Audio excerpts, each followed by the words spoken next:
데살로니가전서 2장 10절 말씀 다 같이 한 목소리로 받들어 읽도록 하겠습니다. 우리가 너희 믿는 자들을 향하여 어떻게 거룩하고 옳고 흠없이 행하였는지에 대하여 너희가 증인이요 하나님도 그러하시도다. 아멘.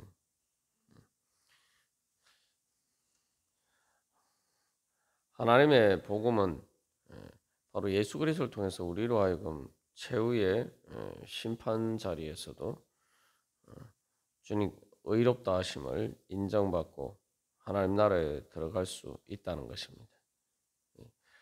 그래서 이 우리의 삶의 마지막이 결국은 하나님의 최후의 심판 자리다. 바로 또 그렇게 믿는 것이 바로 복음을 믿는 것입니다. 그것은 하나님께서 또 우리의 증인이 되어 주시기를 소망하면서 살아가는 것입니다. 또 동시에 우리가 언제 어디서 있든지 간에 늘 하나님께서 우리를 보시는 그 하나님의 시선 가운데 있다. 우리가 그것을 믿는 것이죠. 또 다른 관점에서 보면은 그것은 우리가 늘 하나님의 은혜 보좌 앞에 있다. 하나님의 최후의 심판 자리가 우리에게는 예수를 믿는 우리들에게는 하나님의 은혜 보좌가 된다고 믿는 것, 또 그렇게 하나님께서 우리를 인도해 주시는 것, 그것이 바로 구원이죠. 그렇기 때문에 또 우리가 그런 복음을 믿는 믿음으로 살아갈 때에는 늘 그 예수님께서 재림하실 때에 바로 그 최후의 심판 자리에서 참된 진실로 드러나는 것, 그것이 진정한 삶의 현실이고 진리다. 우리가 그것을 믿고 그 진리에 따라서 행하는 것이 바로 복음을 따라 또 복음을 믿는 그러한 삶입니다. 우리가 지난 주일 말씀을 통해서 나눈 것처럼 삶에 여러 가지 많은 일들이 있어요. 그러나 그 중에 어느 것이 진정한 현실인가 생각했을 때 결국 마지막 그 하나님께서 최후 심판 예수 그리스도를 통해서 최후 심판하시는 바로 그 자리가 에서 드러나는 것이 진정한 현실이라는 것이. 그러면은 우리의 삶이 당연히 거기에 맞추어서 이렇게 살게 되어 있습니다. 그것을 다른 말로 하면 늘 우리가 앞에서 나눈 것처럼 하나님이 정언하시는 2장 5절에서 나눴습니다만 그 하나님이 정언 되시는 우리의 정인 되시는, 그래서 하나님을 우리의 정인으로 또한 내세울 수 있는 그런 삶을 살아가는 것이죠. 하나님이 정인이라는 것은 결국은 하나님께서 우리의 목격자 되시는 거죠. 우리의 삶을 대해서 지켜보시는 그런 목격자가 되는 것이고, 그렇게 하려면은 사도 바울이 이야기하는 것처럼 바로 거룩하고 옳고 흠없이 행하는 바로 그런 삶을 살 때에 우리가 하나님을 우리의 정인이시다 이렇게 우리가 자랑할 수가 있는 것이죠. 그래서 여기서 이제 사도 바울은 계속 이제 자기가 데살로니가 교회에서 사역하면서 어떻게 모범을 보였는지 그것에 대해서 이야기를 하고 있습니다. 그래서 2장 9절에서는 이제 그 삶에 대해서 이야기를 하고 있고, 자기가 어떻게 일하면서 수고하면서 폐를 끼치지 않고 그렇게 복음을 전했는지, 이런 이제 우리 일반적으로 살아가는 일하면서 살아가는 그 삶에 대해서 이야기를 하고 있고, 10절에서는 이제 실제로 어떻게 또 이렇게 그 삶의 자세가 어떠했는지 이제 그것에 대해서 이야기를 하고 있습니다. 그래서 2장 4절에서 사도 바울은 하나님이 옳게 여기심을 받아, 이게 하나님께서 긍정하셔서 다는 거죠. 그래서 하나님께서 우리의 정인 되시고 그 바울의 그 모든 삶의 정인이 되시고, 그 결과 하나님께서 옳다라고 인정하셨다는 거죠. 그래서 그것에 대해서 이제 2장 5절에서는 그 동기에 대해서 사도 바울이 그 모든 복음 사역을 하면서 또 살아가는 모든 삶의 동기에 대해서 하나님이 정언하셨다. 이 동기의 문제는 어, 하나님만이 아실 수가 있는 것이죠. 사실 이제 동기라는 것은 때로는 내 자신도 내가 잘 모를 때가 있는데 하나님만이 진짜 우리의 내 마음의 중심에 동기가 무엇인지 알고 아실 수 있습니다. 그래서 그 하나님 보시기에 단순히 사람들 보기에 아니라 하나님 보시기에 그 동기도 주님 앞에서 그렇게 순수하도록 그렇게 그런 동기로 복음을 전했다라고 이야기하고 있습니다. 이 2장 10절에서는 이제 그러면 그런 동기에 따라서 실제로 어떤 행동으로 나타나느냐, 어떻게 살아가는 삶의 모습으로 나타났느냐.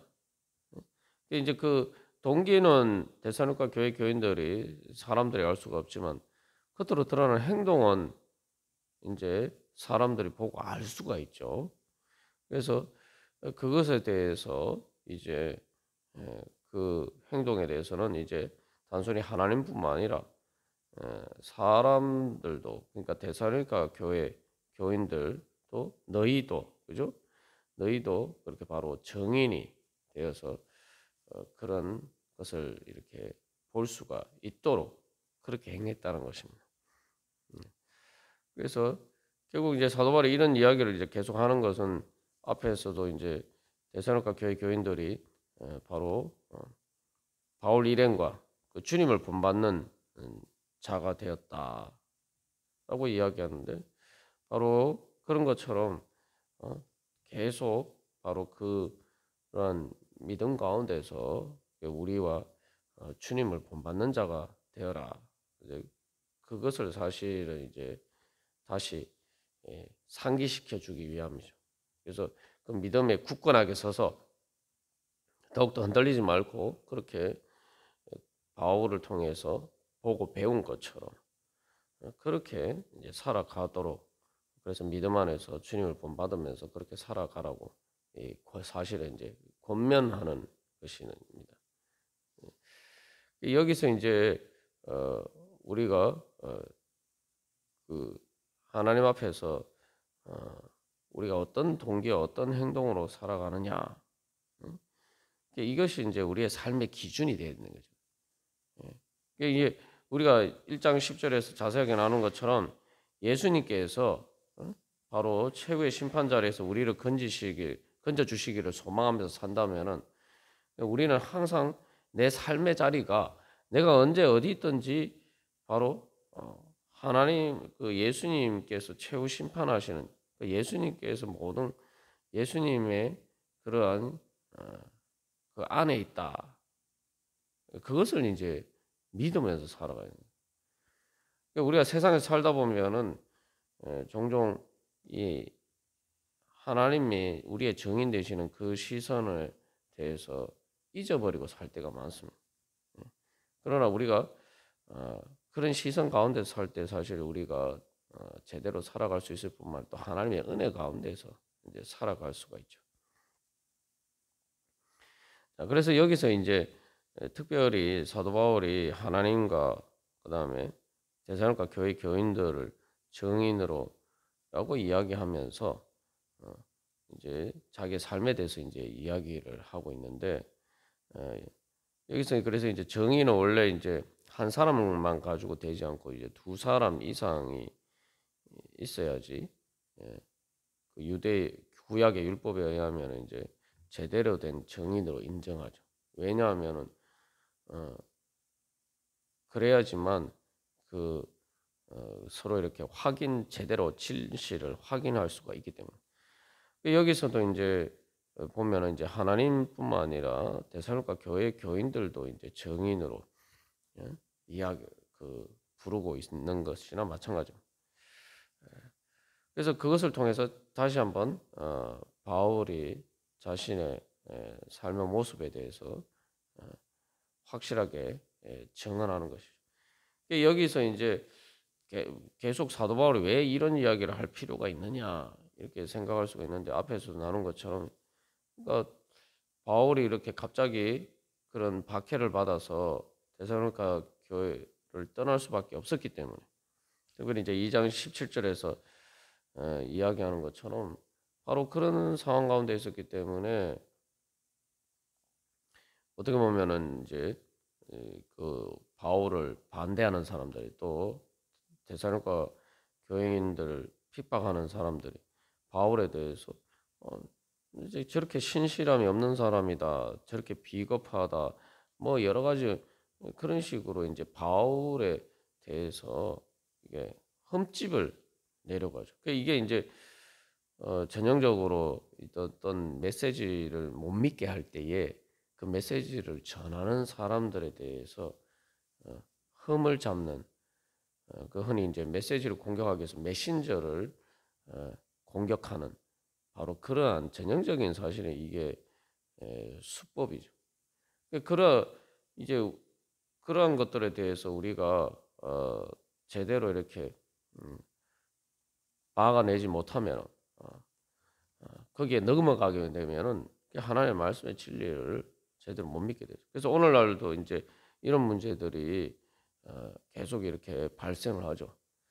사실 이제 믿지 않는 사람들이 하나님의 복음의 진리를 믿지 못하도록 만드는 가장 큰 장애물 중에 하나가 그래서 사실은 다른 것들이 아니라 예수 믿는 사람들이 교회 다니는 사람들이 교인들과 성도들과 또 목회자들이 올바른 행동을 보이지 못했을 때에 바로 그것을 가지고 그 예수님의 진리에 대해서 이제 그 진리를 인정하지 않는 하나의 중요한 근거로 사람들이 삼죠.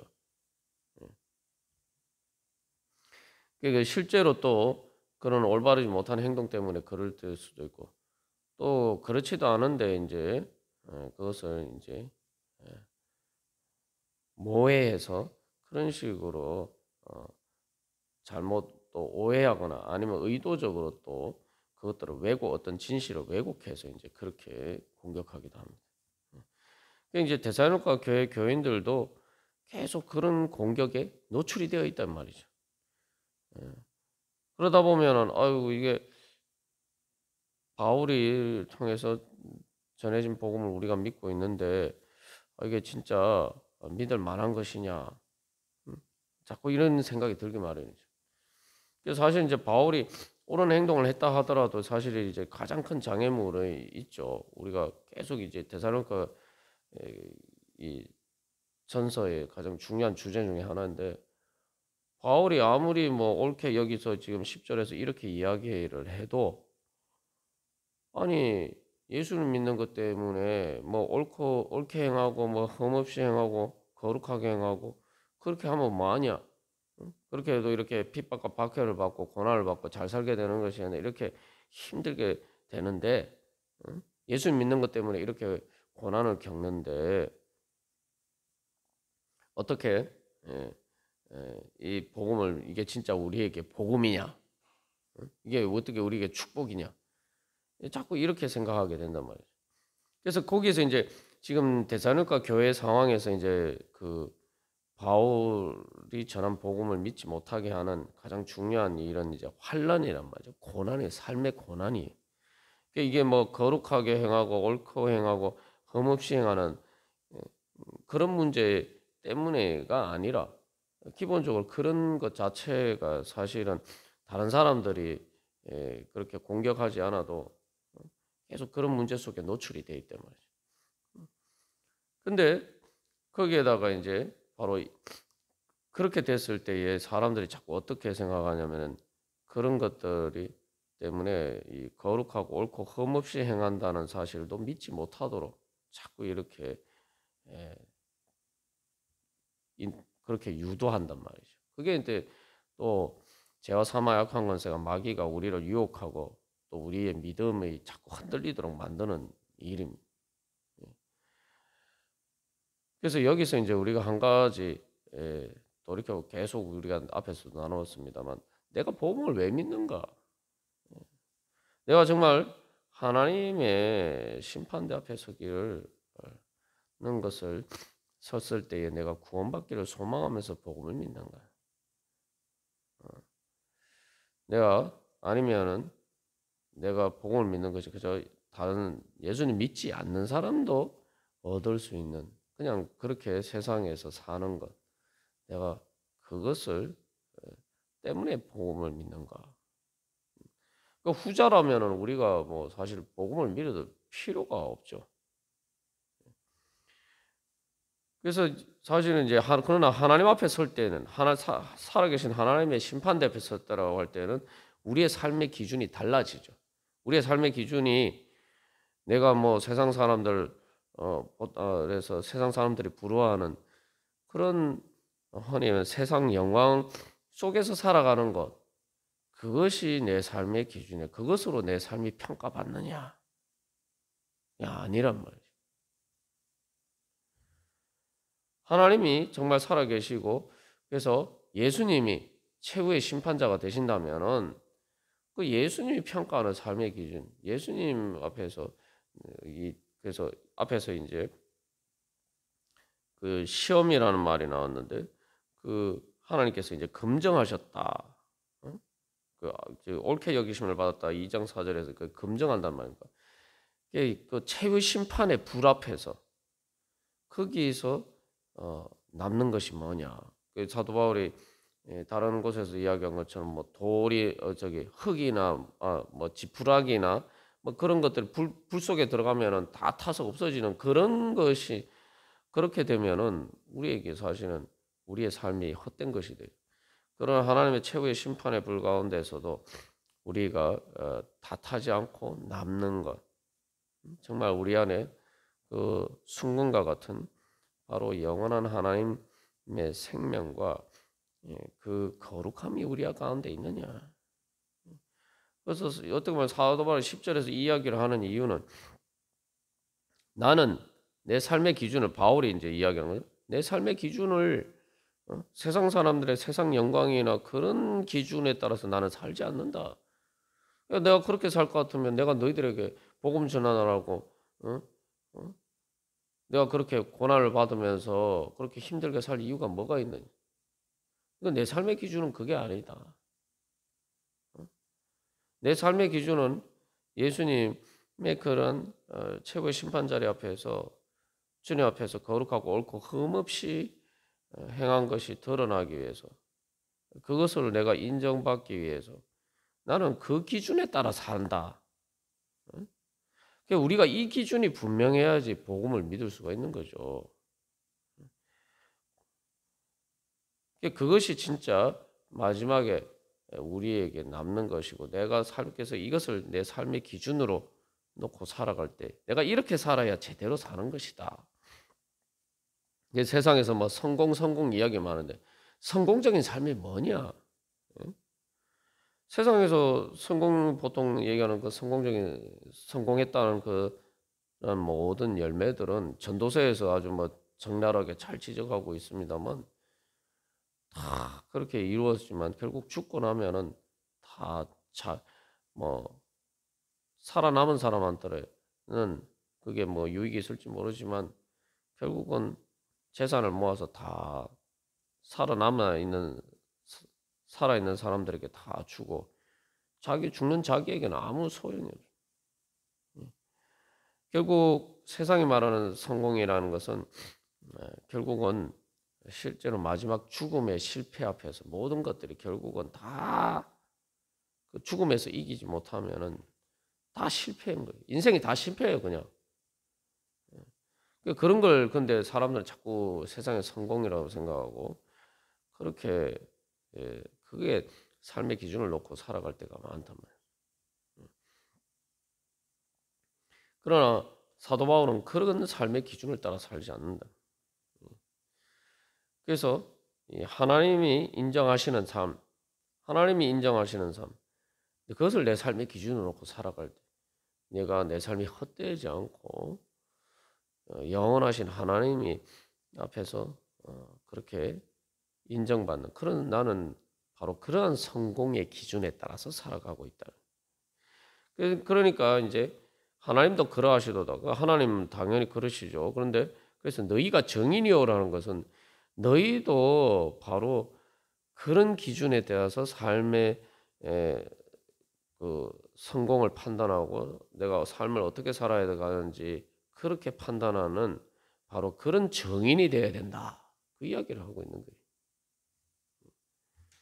그래서 정인이라고 할 때에 어떤 사실을 목격하고 진실이 무엇인지를 정언하는 거 아닙니까?